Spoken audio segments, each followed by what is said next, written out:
You can own a genuinely excellent, well-reviewed handgun and still have a genuinely terrible carry experience. Those are two completely different questions, and almost nobody talks about the second one honestly enough because it doesn't fit neatly into a spec sheet or a glowing 5-star review left online. A gun can shoot beautifully at the range and still be the reason you stop carrying it after 3 weeks of genuine effort. Printing, discomfort, snagging, a draw that hesitates when it shouldn't hesitate at all. None of that shows up in ballistic testing, and none of it gets mentioned in a 5-minute unboxing video where the gun never actually leaves a range bag or gets tested against real everyday clothing throughout a full day. Today, we're covering 10 specific things that quietly ruin a gun for concealed carry, regardless of the brand name stamped proudly on the slide. If your carry gun has more than 2 or 3 of these particular issues, that's probably the real reason it's been sitting quietly in the safe, more than it's actually been on your hip. Let's get into it. Number 10. Excessive width. This is the single most common concealment killer, and it's also the easiest one to check before you ever buy a gun.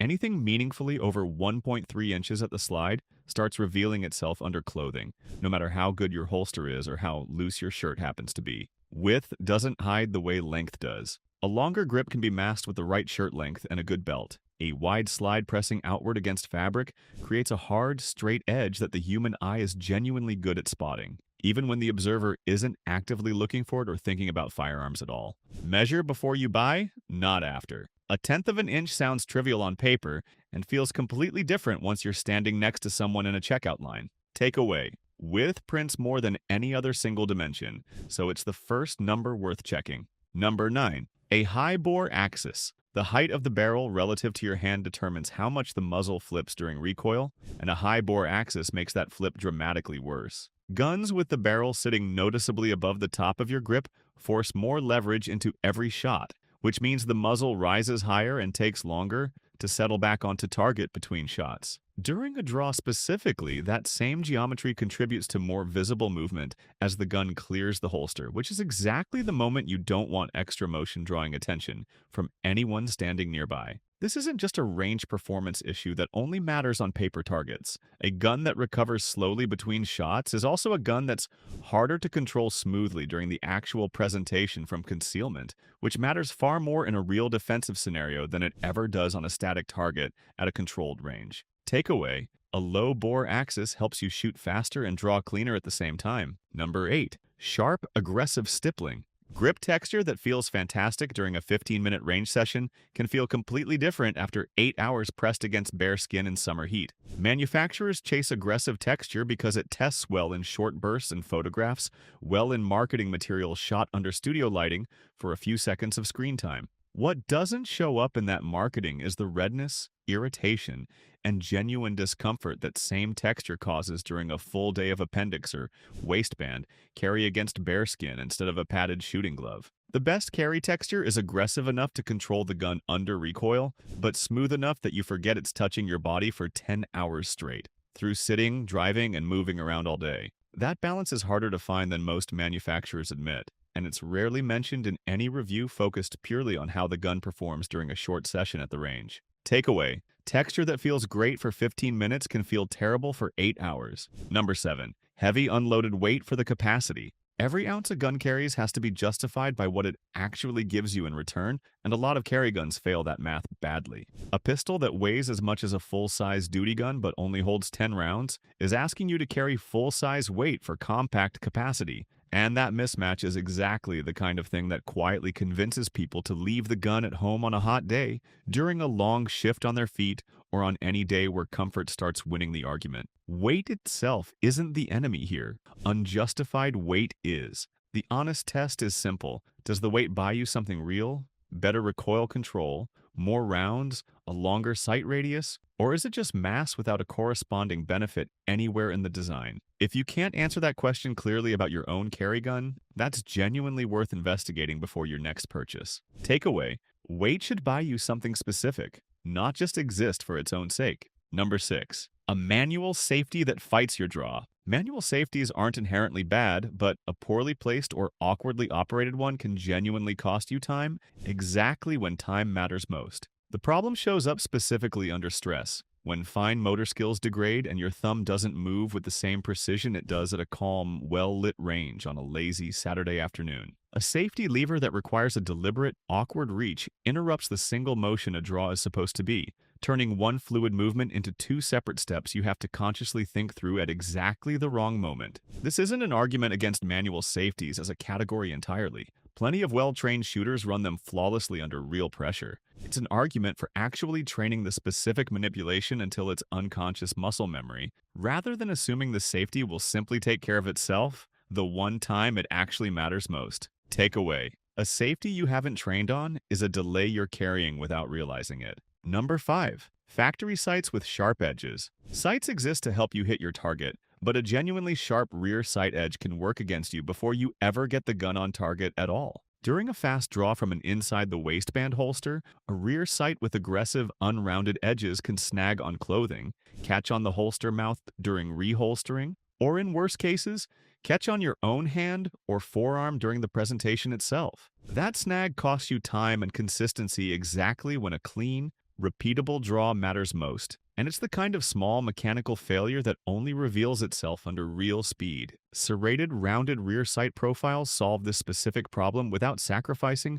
the aggressive purchase you want for one-handed slide manipulation against a belt or a boot heel. It's a small detail that almost never gets mentioned in a sights comparison, because most sight reviews focus purely on visibility in low light, and completely ignore how the sight actually behaves during the draw itself. Takeaway: a sight that snags during the draw is a sight actively working against you. Number 4. A long, unadjustable trigger.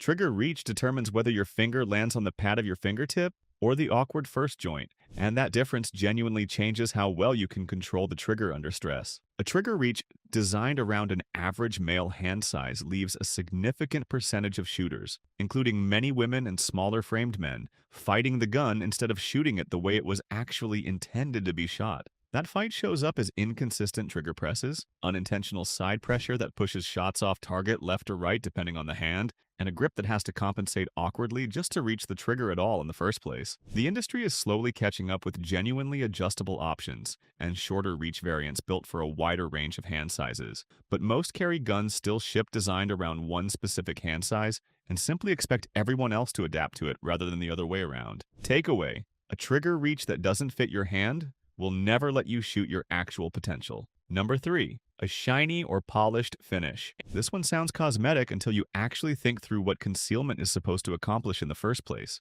A gun with a bright, reflective finish can catch ambient light and create a visible glint or outline under certain clothing and lighting conditions, even when the gun itself is technically covered by a shirt or jacket. Matte finishes, physical vapor deposition coatings, and Cerakote in dark, non-reflective colors all solve this specific problem, while polished stainless steel and bright nickel finishes work directly against the entire purpose of concealed carry in the first place. This matters most in exactly the conditions where concealment matters most: direct sunlight, bright store lighting, or any environment where a stray reflection off a shiny slide can draw exactly the kind of attention you're trying to avoid entirely. Takeaway: concealment includes light, not just fabric. Number 2. No real pocket or appendix holster support. A gun can be genuinely excellent and still be genuinely difficult to carry safely if the holster market hasn't caught up to it yet. Purpose-built, holsters matter enormously for retention, trigger guard coverage, and consistent draw presentation every single time you reach for the gun. A gun with limited holster options forces owners toward improvised solutions, aisle-fitting universal holsters that shift and rotate throughout the day, or in the worst cases, no holster at all, which is one of the most dangerous carry decisions a person can make, regardless of how good the gun itself actually is on paper. Before buying any carry gun, checking holster availability specifically for that model isn't optional homework you can skip. It's part of the actual purchase decision, because a gun with no dedicated holster support is a gun you genuinely cannot carry safely, no matter how much you like everything else about it on the shelf. Takeaway: a great gun with no holster support is a great gun you can't safely carry yet. Number 1. A grip too short for a full firing grip. Here's the one that quietly undermines everything else on this list because it affects your control in every scenario you'll ever face, not just one specific moment. When a grip is too short to fit all 3 fingers of your firing hand,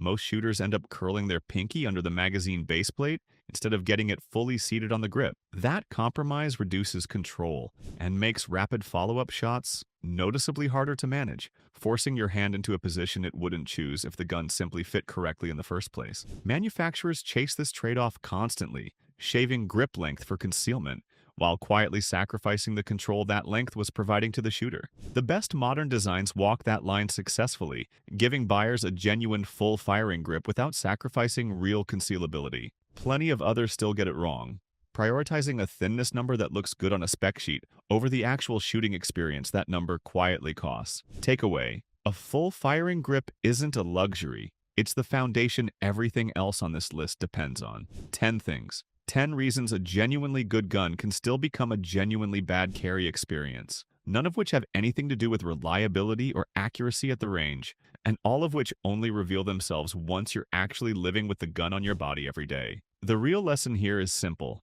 Concealed carry isn't just about picking a reliable gun, it's about picking a gun that fits your body, your wardrobe, your grip, and your daily life well enough that you actually carry it every single day instead of finding excuses not to. Day after day, until it quietly ends up in a drawer instead of on your hip. Go through this list against your own carry gun, honestly, one item at a time. If you find yourself nodding along to more than 2 or 3 of these, that's not a reason to panic. It's a reason to finally understand exactly why carrying consistently has felt harder than it should have felt all along. Hit that like button if this helped you understand your own carry gun a little better than you did 5 minutes ago. Subscribe for more honest breakdowns like this one. Drop a comment telling us which of these your current carry gun genuinely struggles with, if any at all. Stay safe, stay trained, and carry the gun that actually fits your life, not just the one that looked good sitting in the display case at the store.